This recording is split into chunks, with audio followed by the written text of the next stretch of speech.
അതുപോലെ വളരെ നിസ്സാര കാര്യമാണ് ഡെലിവറി പ്രഗ്നന്റ് ആയിരിക്കുന്ന സമയത്ത് 5ാമത്തെ കുഞ്ഞ് ഇങ്ങനെ ഞാൻ പറഞ്ഞല്ലോ ഡൗൺ സിൻഡ്രോം ആണ്.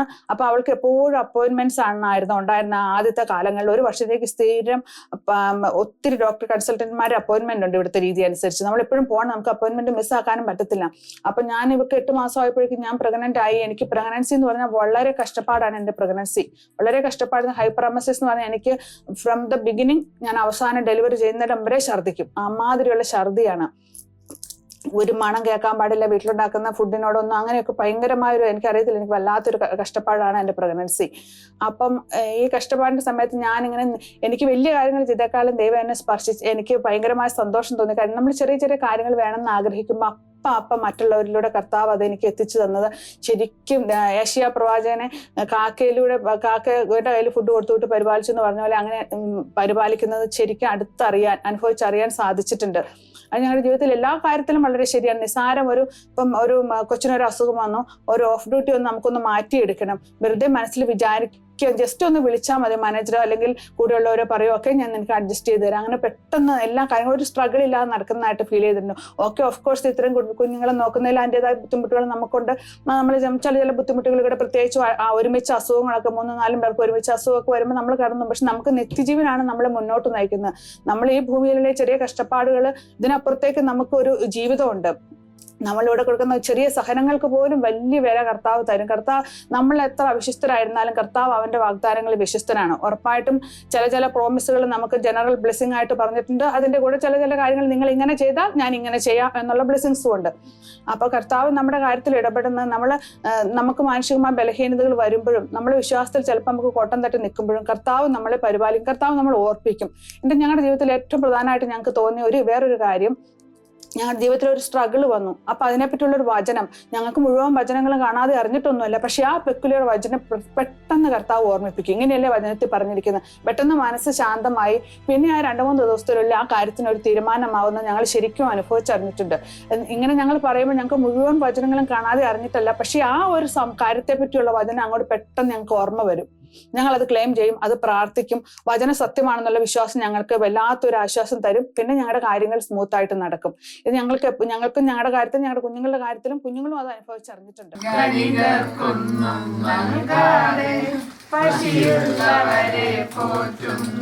I started questioning my mom on like internal practices that we do inside the house, such as daily rosary.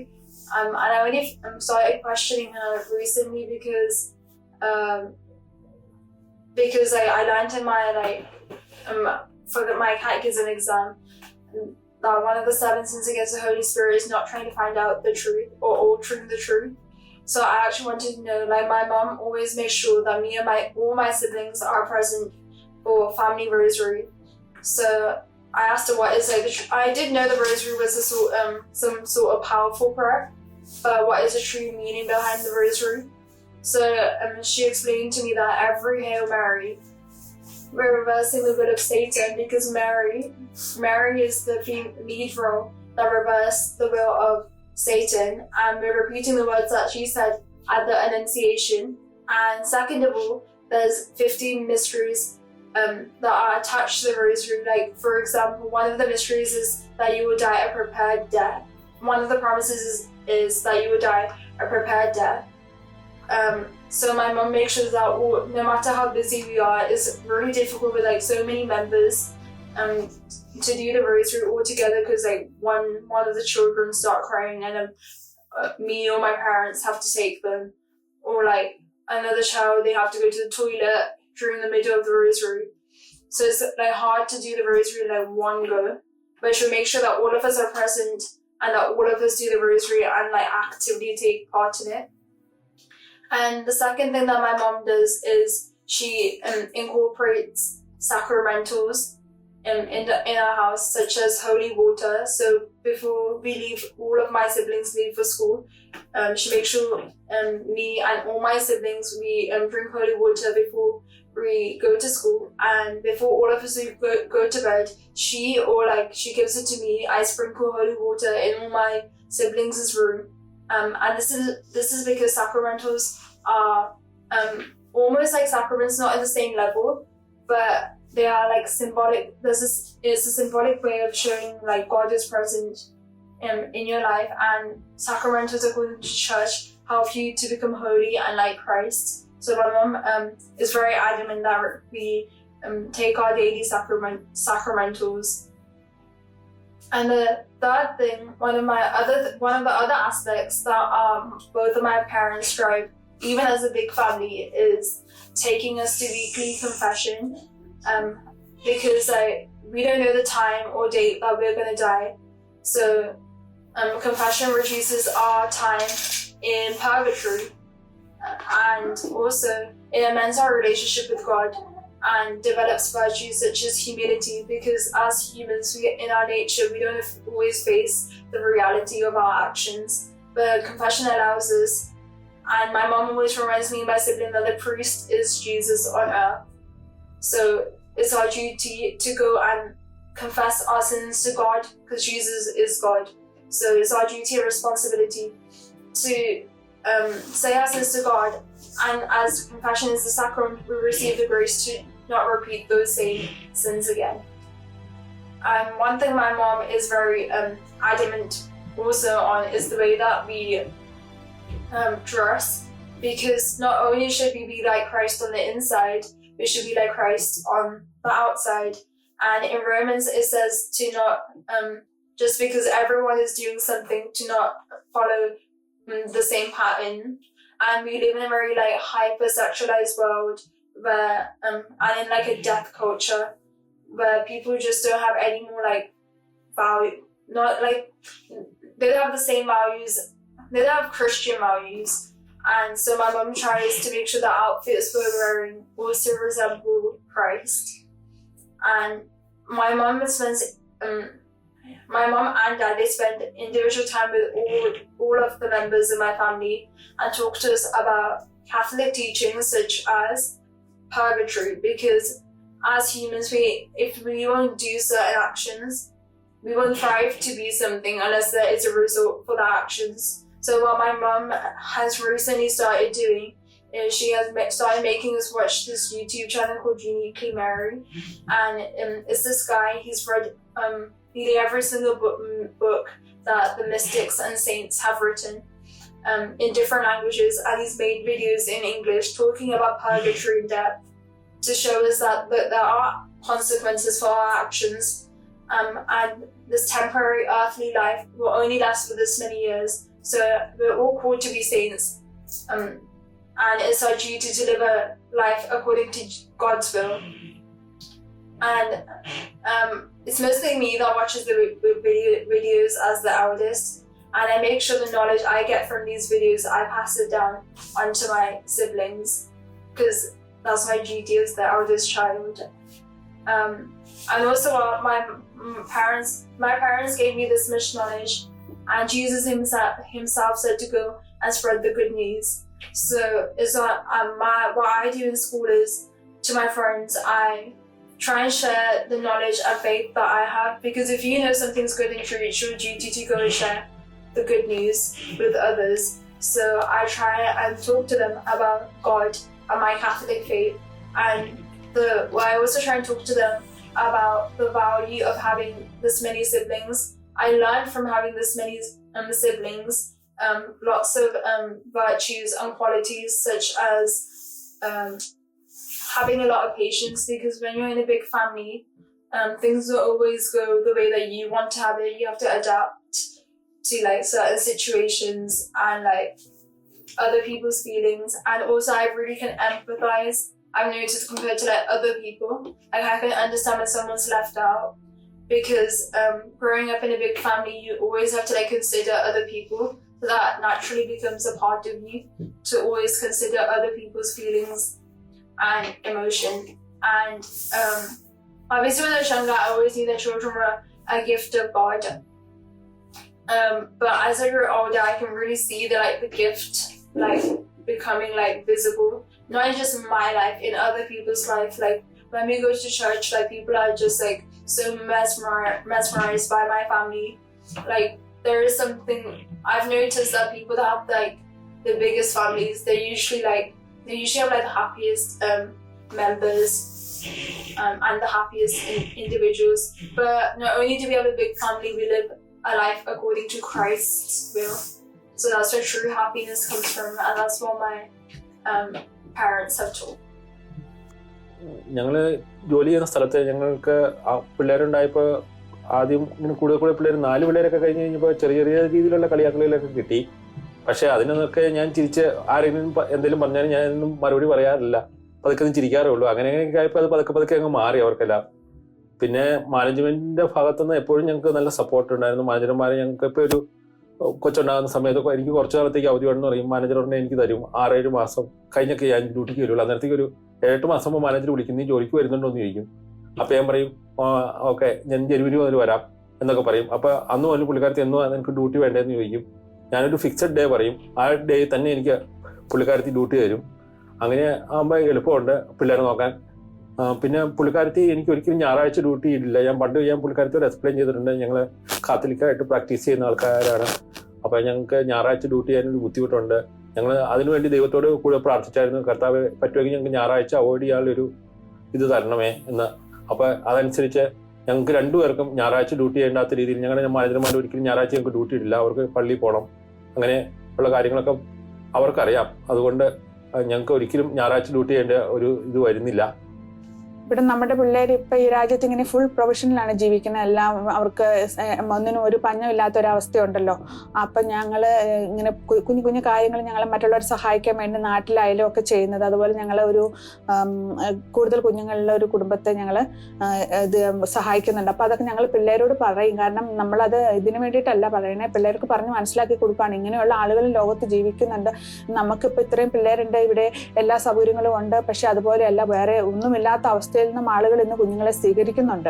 നമുക്ക് ഇപ്പം സ്വാഭാവികമായിട്ട് തോന്നാവുന്ന ഒരു കാര്യമാണ്, നിങ്ങൾക്ക് ജോലിയുണ്ട്, ഇവിടെ നിങ്ങൾ UK അതുകൊണ്ട് നിങ്ങളെ കുഞ്ഞുങ്ങളെ സ്വീകരിക്കുന്നത്. അങ്ങനെയല്ല, നാട്ടില് ഇത് ഒത്തിരി ഒന്നുമില്ലാത്ത അവസ്ഥയിൽ പോലും കുഞ്ഞുങ്ങളെ സ്വീകരിക്കാൻ അവർ റെഡിയാവുന്നുണ്ട്. അവർക്കപ്പോൾ എന്താണെന്ന് വെച്ചാൽ ദൈവം അവർക്ക് മറ്റുള്ള ആളുകളിലൂടെ അവർക്ക് സഹായം എത്തിച്ചു കൊടുക്കും.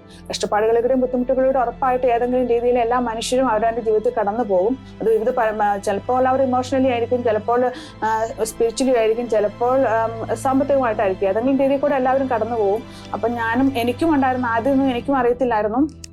നാട്ടിലിങ്ങനെ കഷ്ടപ്പാടുകളിലും ഒന്നുമില്ലായ്മയിലും ഒത്തിരി പേര് കുഞ്ഞുങ്ങളെ സ്വീകരിക്കാൻ റെഡി ആയിട്ടുള്ളവരുണ്ട്, സ്വീകരിക്കുന്നുണ്ടെന്നുള്ളത്. അത് അറിഞ്ഞു കഴിഞ്ഞപ്പോൾ തൊട്ട് ഞങ്ങൾ അതുപോലെ അവർക്ക് വേണ്ടി പ്രാർത്ഥിക്കും പ്രത്യേകമായിട്ട്. അതുപോലെ ഞങ്ങൾ ഈ ഞായറാഴ്ചത്തെ അവധിയുടെ കാര്യം ഞങ്ങൾ ആദ്യമൊക്കെ ഫുൾ ടൈം ചെയ്തുകൊണ്ടിരുന്നപ്പോൾ എല്ലാ ഞായറാഴ്ച അവധി കിട്ടുക എന്ന് പറയുന്ന അത്ര പോസിബിലിറ്റി ഉണ്ടായിരുന്നില്ല ഫുൾ ടൈമിൽ. പക്ഷെ ഞങ്ങൾ ഇത് ഒരു ഇന്റൻഷനായിട്ട് ഞങ്ങൾ അങ്ങനെയാണ് എല്ലാ കാര്യം ചെയ്തുകൊണ്ടിരിക്കുന്നത്. ഞങ്ങൾ കുർബാനയ്ക്ക് പോകുമ്പോൾ കുർബാനയിൽ ഞങ്ങൾക്ക് എഴുതിയൊരു ലിസ്റ്റ് ഉണ്ട്, ഇന്റൻഷൻ. ഒന്നും ഭൗതികമായിട്ടുള്ള ഒരു കാര്യങ്ങളും അല്ല, ഇതുപോലുള്ള ആത്മീയ കാര്യങ്ങൾ ഞങ്ങൾക്ക് വേണം, ഞങ്ങൾക്ക് നല്ലതാണെന്ന് തോന്നുന്ന ഞങ്ങൾ ആഗ്രഹിക്കുന്ന കാര്യങ്ങൾ ഞങ്ങൾ എഴുതി അതിൽ വെച്ച് പ്രാർത്ഥിക്കും, ഇന്റൻഷനായിട്ട് എഴുതി വെച്ച് പ്രാർത്ഥിക്കും. അല്ലെങ്കിൽ ഏതെങ്കിലും ആൾക്കാർക്ക് വേണ്ടി പ്രത്യേകം പ്രാർത്ഥിക്കാനുണ്ട്, ഇന്ന കുടുംബങ്ങൾക്ക് വേണ്ടി പ്രാർത്ഥിക്കാനുണ്ട്, ഞങ്ങൾ അത് കുർബാനയിൽ ഇന്റൻഷനായിട്ട് വെക്കും. അപ്പൊ അതുപോലെ ഞങ്ങൾ ഇന്റൻഷനായിട്ട് വെച്ച കാര്യങ്ങളെല്ലാം ഇതുവരെ ഞങ്ങൾക്ക് നടന്നിട്ടുമുണ്ട്. ഞങ്ങളൊന്നും പറയുമോ അതിനുവേണ്ടി ഞങ്ങൾ പ്രത്യേകിച്ച് ഒരു ബുദ്ധിമുട്ടും ഇല്ലാതെ തന്നെ ഞങ്ങൾ ഈവൺ ഇപ്പം ആരോടെങ്കിലും വളരെ നിസ്സാരമായിട്ട് ഒരു ഫ്രണ്ടിനോട് ചോദിക്കേണ്ട കാര്യമാണെങ്കിൽ പോലും നമ്മൾ അത് കുർബാനയിലേക്ക് കൊടുത്തു കഴിയുമ്പോൾ പലപ്പോഴും അത് ചോദിക്കാതെ തന്നെ ആ ഒരു കാര്യങ്ങൾ പോലും ചിലപ്പോൾ നടക്കുന്നതായിട്ട് ഞങ്ങൾക്ക് അനുഭവപ്പെട്ടിട്ടുണ്ട്. അപ്പൊ അതിന് വലിയ ശക്തിയുണ്ട്, പരിശുദ്ധ കുർബാനയ്ക്ക് വലിയ ശക്തിയുണ്ട്.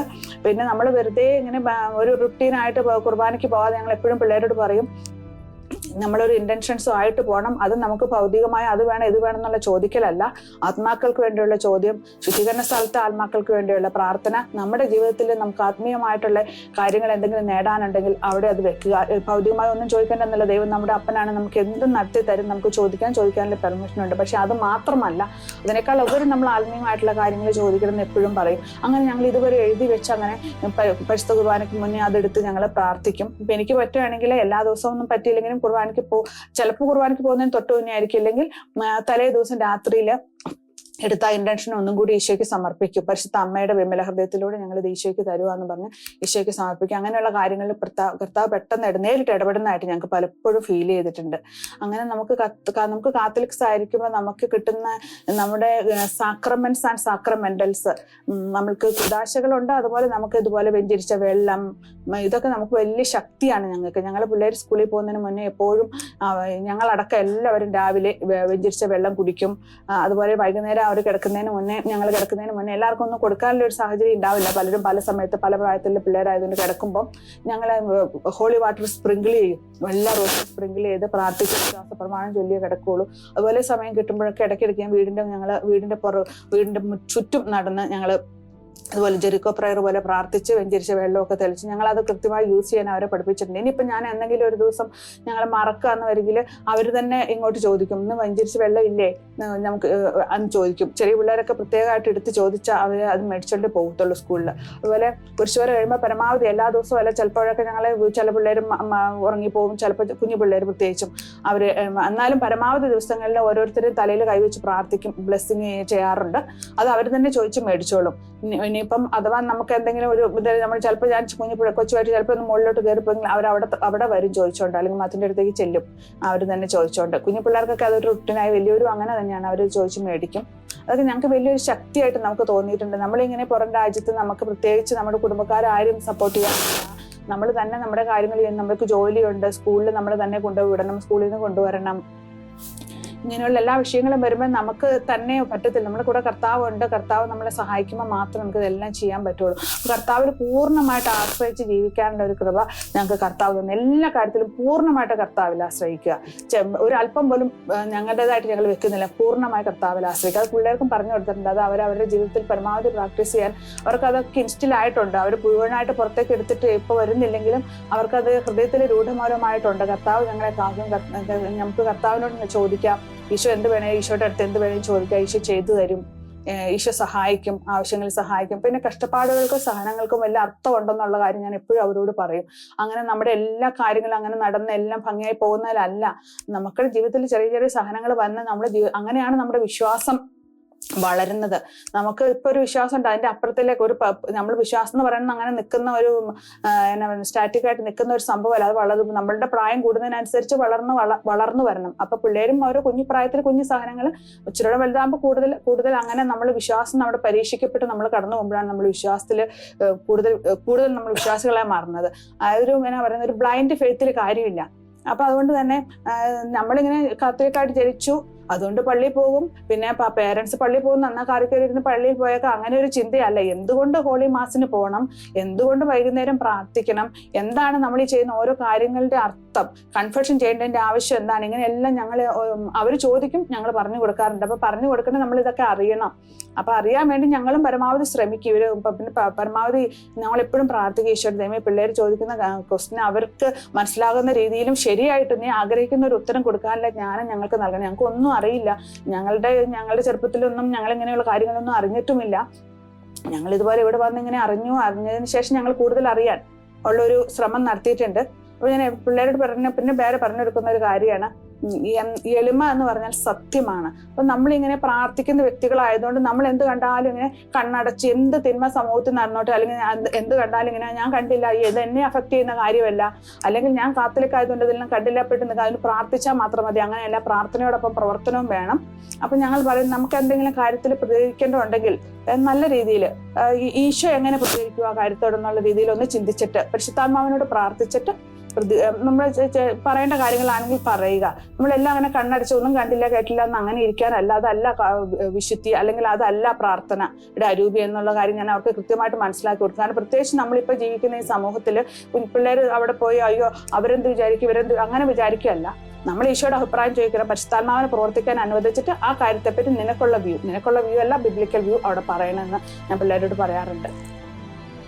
ഞങ്ങളെ സാമ്പത്തികമായിട്ട് ദൈവം അനുഗ്രഹിക്കുന്ന ഒരുപാട് കാര്യങ്ങളുണ്ട്. അപ്പോൾ ഒരു എക്സാമ്പിളായിട്ട് പറയുകയാണെങ്കിൽ ഞങ്ങളുടെ ഈ മോർഗേജിൻ്റെ കാര്യം പറയാം. ഞങ്ങൾ ഈ മോർഗേജിൻ്റെ ഇൻട്രസ്റ്റ് റേറ്റ് കൂടുന്നതിന് തൊട്ട് മുമ്പ് ഒരു ദിവസം മോർഗേജ് അഡ്വൈസർ ഞങ്ങൾക്ക് ഇങ്ങോട്ട് ഫോൺ വിളിച്ചിട്ട് ചോദിക്കുക, നിങ്ങളുടെ മോർഗേജ് ഫിക്സ് ചെയ്യുന്നുണ്ടോ എന്ന് ചോദിച്ചു. അപ്പോൾ ഞാൻ പറഞ്ഞു ഓക്കെ.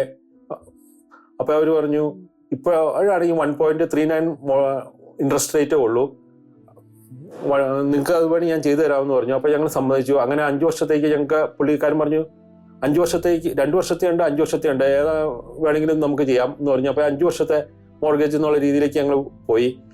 ആ സമയത്താണെങ്കിൽ ഞങ്ങൾക്ക് നോക്കുവാണെങ്കിൽ അധികം പാർട്ട് ടൈം ആയിട്ടാണ് ഞാൻ ജോലി ചെയ്യുന്നത്. മിഷയാണെങ്കിൽ മെറ്റേണിറ്റിയിൽ ഒരു മെറ്റേണിറ്റി കഴിഞ്ഞാൽ അടുത്ത മെറ്റേണിറ്റിയിലേക്ക് പോയതുകൊണ്ട് മെറ്റേണിറ്റി പേ കിട്ടുന്നില്ല. അപ്പോൾ എൻ്റെ ഒരാളുടെ ഈ പാർട്ട് ടൈം ജോബ് വെച്ച് അത് വളരെ ബുദ്ധിമുട്ടായിട്ട് എനിക്ക് തോന്നി. പക്ഷേ ദൈവം എല്ലാം ക്രമീകരിച്ചു. 1.39 മോർഗേജ് റേറ്റിൽ ഞങ്ങൾക്ക് അത് കിട്ടി. ഇപ്പോഴത്തെ റേറ്റ് ആണെങ്കിൽ 5.5 ആണ്. അപ്പോൾ ഞങ്ങൾക്ക് ഒരു മാസം ഏതാണ്ട് ഒരു 300 പൗണ്ട് സംതിങ് കുറവ് ഞങ്ങൾക്ക് സാധിച്ചു. അങ്ങനെ ദൈവം ഞങ്ങൾക്ക് എല്ലാം ഓരോരോ സമയത്ത് അതാതിൻ്റെ സമയത്ത് ക്രമീകരിച്ച് തരും.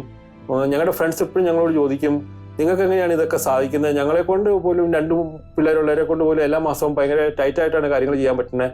പക്ഷേ നിങ്ങൾക്കെല്ലാം വളരെ ഈസി ആയിട്ട് ഇങ്ങനെ നടക്കുന്നുണ്ടല്ലോ. അപ്പോൾ ദൈവത്തിൻ്റെ ഹിതം ഞങ്ങൾക്ക് അതനുസരിച്ച് പ്രവർത്തിക്കാനായിട്ട് സാധിച്ചപ്പോൾ ദൈവം ഞങ്ങൾക്കെല്ലാം അതാതിൻ്റെ സമയത്ത് തന്നെ ക്രമീകരിച്ച് തന്നു.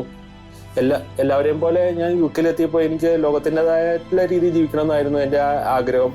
ഇച്ചിരി അടിപൊളിയായിട്ടുള്ള ജീവിത രീതികളൊക്കെ ആയിരുന്നു. കാരണം എൻ്റെ ഫ്രണ്ട്സ്, കൂട്ടുകാർ, നഴ്സിംഗ് പഠിച്ചെടുത്ത എല്ലാവരും ഈ പരിസരത്തുണ്ട്. അപ്പോൾ അവരൊക്കെ എന്നെ ആ രീതിയിൽ പ്രോത്സാഹിപ്പിക്കുകയും ചെയ്യായിരുന്നു. പക്ഷെ പരിശുദ്ധാത്മാവിൻ്റെ ഒരു അഭിഷേകം വന്നു കഴിഞ്ഞപ്പോൾ എനിക്ക് ജീവിതത്തിൽ മാറ്റം വന്നു. ദൈവത്തിൻ്റെതായിട്ടുള്ള രീതിയിൽ ജീവിക്കണം എന്നുള്ള ഒരു ആഗ്രഹം വന്നു. അതുകൂടാതെ എൻ്റെ വൈഫ് എന്നെ എൻകറേജ് ചെയ്യുമായിരുന്നു പുസ്തകങ്ങളൊക്കെ വായിക്കാൻ വേണ്ടി. അപ്പോൾ ഫ്രാൻസിസ് അസിസിയുടെ ജീവചരിത്രമൊക്കെ വായിച്ചു കഴിഞ്ഞപ്പോൾ ഒരുവൻ ലോകം മുഴുവൻ നേടിയാലും തൻ്റെ ആത്മാവ് നശിച്ചിട്ട് എന്ത് പ്രയോജനം എന്നുള്ള ആ കോട്ട എന്നെ വളരെയധികം സ്വാധീനിച്ചു. അതുപോലെ തന്നെ ഒരു പ്രഭു കുടുംബത്തിൽ ജീവിച്ച ഫ്രാൻസിസ് അസിസി എല്ലാം ഉപേക്ഷിച്ച് പോയി ദൈവത്തിന് വേണ്ടി ജീവിച്ചപ്പോൾ അത് തന്നെ ഒത്തിരി സ്വാധീനിച്ചു. അതുപോലെ തന്നെ പിള്ളേർ സ്കൂളിൽ പോകുമ്പോൾ അവർക്ക് വേണ്ട എല്ലാ കാര്യങ്ങളും പറഞ്ഞു കൊടുക്കും. ഇങ്ങനെ പെരുമാറണം, നമ്മൾ സ്കൂളിൽ എളിമപ്പെടണം, ടീച്ചർമാർ പറയുന്നതൊക്കെ കേൾക്കണം, കൂട്ടുകാരോട് നമ്മൾ ക്ഷമിക്കേണ്ടതാണ് ക്ഷമിക്കണം. അതുപോലെ പിള്ളേരെല്ലാ ദിവസവും സ്കൂളിൽ പോകുമ്പോൾ എൻ്റെ കൂടെ വരുമ്പോൾ രാവിലെ അവർ സ്കൂളിൽ പോകുമ്പോൾ വണ്ടിയിലിരിക്കുമ്പോൾ തിരുഹൃദയ ജപമാല ചെല്ലും. അതുപോലെ തിരിച്ച് സ്കൂളിൽ വിട്ട് വരുമ്പോൾ കരുണക്കൊന്ത 3 മണി സമയത്താണ് വരുന്നത്. അപ്പോൾ അവർ കരുണക്കൊന്ത ചെല്ലും. ഇത് ഞാൻ ഇൻ കേസ് മറന്നു പോയാലും അവർക്കത് മസ്റ്റാണ്, അവരത് ചെയ്തിരിക്കും. പിന്നെ എനിക്ക് ഇവിടെ കുടുംബത്തിൽ ഞാൻ ഒത്തിരി സെക്യുലർ മ്യൂസിക്കുകൾ എല്ലാം ചീത്തയാന്ന് ഞാൻ പറയുന്നില്ല. പക്ഷേ നമുക്കെല്ലാം നിയമാനുസൃതമാണ്. പക്ഷെ നമുക്കെല്ലാം ഗുണകരമാണോ നമ്മൾ എപ്പോഴും ചിന്തിക്കണം. ഞാൻ പിള്ളേരോട് പറയാറുണ്ട്, നമുക്ക് വേണമെങ്കിൽ കണ്ടും കേട്ടിരിക്കാം, പിന്നെ അല്ലെങ്കിൽ മൊബൈലിലൊക്കെ ഇങ്ങനെ സ്ക്രോൾ ചെയ്തുകൊണ്ടിരിക്കുക. നമ്മൾ കാണുന്ന എല്ലാം ഒന്നും ചീത്തയൊന്നും അല്ല. എന്നിരുന്നാൽ പോലും നമ്മൾക്ക് ആത്മാവിന് എന്തെങ്കിലും പ്രയോജനമുണ്ടോ? നമ്മൾ ഈ സമയത്ത് ഇങ്ങനെ ഇരുന്ന് നമ്മളിത് ചെയ്തുകൊണ്ട് നമുക്ക് ആത്മാവിന് എന്തെങ്കിലും പ്രയോജനമുള്ള കാര്യങ്ങൾ മാത്രം നമ്മൾ ചെയ്താൽ പോരെ എന്ന് ഞാൻ പറയാം. അപ്പോൾ എന്നാന്ന് വെച്ച് കഴിഞ്ഞാൽ സെക്യുലർ മ്യൂസിക്കും കാര്യങ്ങളും എല്ലാം ഞാൻ പറയുമ്പോൾ എനിക്ക് എൻ്റെത്. അപ്പോൾ അവൾ ചോദിക്കുമ്പോൾ പിള്ളേർ എന്നോട് ചോദിക്കും എന്തുകൊണ്ടാണ് അങ്ങനെ. അല്ലെങ്കിൽ സിനിമയാണെങ്കിൽ എല്ലാ സിനിമകളും ഒന്നും നമുക്ക് കാണാൻ പറ്റിയതോ അല്ല. നമുക്ക് എത്ര പേരുണ്ട് അങ്ങനെ സിനിമ കണ്ട് ഒത്തിരി നന്നായവരായിട്ട്, എനിക്കറിയില്ല. അപ്പം ഞാൻ പിള്ളേരോട് എൻ്റെ ഒരു ബുക്തിയിൽ ഞാൻ ഇവരോട് പറയുന്ന ഒരു കാര്യം ഇതാണ്. ഒന്നാമത്തെ കാര്യം ഞാൻ പറഞ്ഞു, നമ്മൾ എത്ര നല്ല വിത്താണെങ്കിലും നമ്മളൊരു സ്ഥലത്ത് വളമിട്ടു നല്ല സ്ഥലം നോക്കി ഫലഭൂയിഷ്ടമായ സ്ഥലത്ത് നട്ടു, പക്ഷെ നമ്മളത് വേലി കെട്ടിയില്ലെങ്കിൽ നമുക്ക് ആ വിത്ത് വെട്ടുകൊണ്ടോ വളം ഇട്ടുകൊണ്ടോ ഫലഭൂയിഷ്ടമായ ഭൂമി ഉള്ളതുകൊണ്ടോ ഒന്നും ഒരു ഗുണം ഉണ്ടാവില്ല. അതുപോലത്തെ ഒരു വേലിയാണ്. നമ്മൾ എന്ത് കാണണം കേൾക്കണം എന്ന് നമ്മൾ തീരുമാനം എടുക്കണം. ഈശോ നമ്മൾ ഈ കാണുന്നതും കേൾക്കുന്ന ഈശോ ഉണ്ട്. ഈശോ നമ്മുടെ അടുത്ത് വന്നിരിക്കുകയാണെങ്കിൽ അവർക്ക് ഈശോയ്ക്ക് ഇത് കാണാൻ ഇഷ്ടമുണ്ടാവുമോ, ഈശോയ്ക്ക് ഇത് കേൾക്കാൻ ഇഷ്ടമുള്ളതാണോ നമ്മൾ ചിന്തിക്കുക.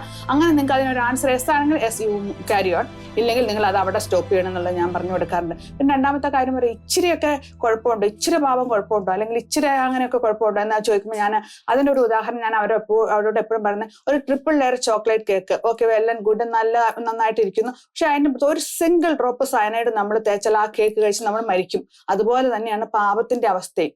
അതുപോലെ പാപത്തിൽ നിന്ന് നിൽക്കുക എന്ന് പറയുമ്പോൾ ഞാൻ അവരോട് എപ്പോഴും പറയുന്ന ഒരു കാര്യം, നമുക്ക് അതൊന്നും ചെയ്യാൻ അലൗഡ് അല്ലാത്ത എന്തുകൊണ്ടാണ് ഞാൻ അവരോട് പ്രധാനമായിട്ടും പറയുന്നത്. പാപത്തിൽ നിന്ന് അകന്നു നിൽക്കുക എന്ന് പറയുന്നത് പോലെ തന്നെ ഇമ്പോർട്ടൻ്റ് ആണ് പാപ സാഹചര്യങ്ങളിൽ നിന്ന് അകന്നു നിൽക്കുക.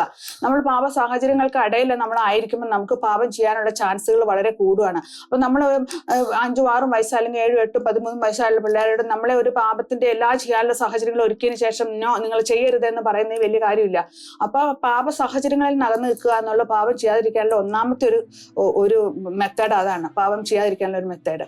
പിന്നെ പാപത്തെ പറ്റിയുള്ള ബോധ്യം ഉണ്ടായിരിക്കുക. ഇതൊക്കെ ഞാൻ എപ്പോഴും ഇവർക്ക് പറഞ്ഞു കൊടുക്കാറുണ്ട്. അത് അവർക്ക് വലിയ സഹായകമാണ്. അവരങ്ങനെ പറഞ്ഞു കൊടുക്കണോണ്ട് അവർ അതിനെപ്പറ്റി ചിന്തിക്കും. ഓരോ കാര്യങ്ങളും പറയുന്നതിനും ചെയ്യുന്നതിന് മുന്നേ അവർ ചിന്തിക്കുന്നുണ്ട്. പ്രത്യേകിച്ച് മൂത്ത പിള്ളേർക്ക് കൃത്യമായ ഒരു അറിവിലൂടെ അവർക്ക് അതുകൊണ്ട് നീങ്ങാൻ പറ്റിയിട്ടുണ്ട്. ഇങ്ങനെ കാര്യങ്ങൾ ഞാൻ പറഞ്ഞു കൊടുക്കുമ്പോൾ എപ്പോഴും ഞാൻ അവരോട് എക്സാമ്പിളായിട്ട് പറയുന്ന ഒരു കാര്യമാണ്, നമ്മൾ എത്ര നല്ല കേക്കിന്റെ പുറത്ത് ആണെങ്കിലും ഒരു തുള്ളി സയനൈഡ് ചെന്നാൽ പിന്നെ അത് വിഷമായതുപോലെ തന്നെയാണ് നമ്മുടെ പാപത്തിന്റെ അവസ്ഥയും. നമ്മൾ ഇച്ചിരി പാപം അല്ലെങ്കിൽ ഒത്തിരി പാപം എന്നില്ല.